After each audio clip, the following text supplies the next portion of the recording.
Ahilyanagar MIDC परिसरात गावठी कट्टा बाळगणाऱ्या आरोपींकडून एक गावठी कट्टा आणि एक जिवंत काडतूस हस्तगत. स्थानिक गुन्हे शाखा अहिल्यानगरची कारवाई. दिनांक 8 डिसेंबर रोजी एमआयडीसी परिसरामध्ये अवैध शस्त्र बाळगणाऱ्या इसमांची माहिती काढत असताना पथकास माहिती मिळाली की दीपक भाऊसाहेब साळवे हा Nagar Manmad रोडलगत MIDC police station चौकाच्या जवळ साई पान शॉप टपरीच्या अंधारात कब्जात विना परवाना अग्निशस्त्र बाळगून थांबलेला असल्याची माहिती मिळाली. पथकाने बातमीतील ठिकाणी जाऊन नमूद इस्मांचा शोध घेऊन शिताफेने ताब्यात घेऊन त्यास पोलिसांची ओळख सांगून त्याचे नावगाव विचारले असता दीपक भाऊसाहेब साळवे असे असल्याचे सांगितले.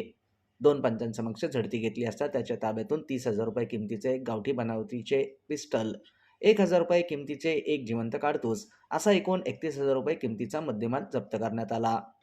ताब्यातील इस्मांविरुद्ध दीपक भास्कर घाटकर, स्थानिक गुन्हे शाखा अहिल्यानगर यांच्या फिर्यादीवरून एमआयडीसी पोलीस स्टेशन येथे गुन्हा दाखल करण्यात आला आहे.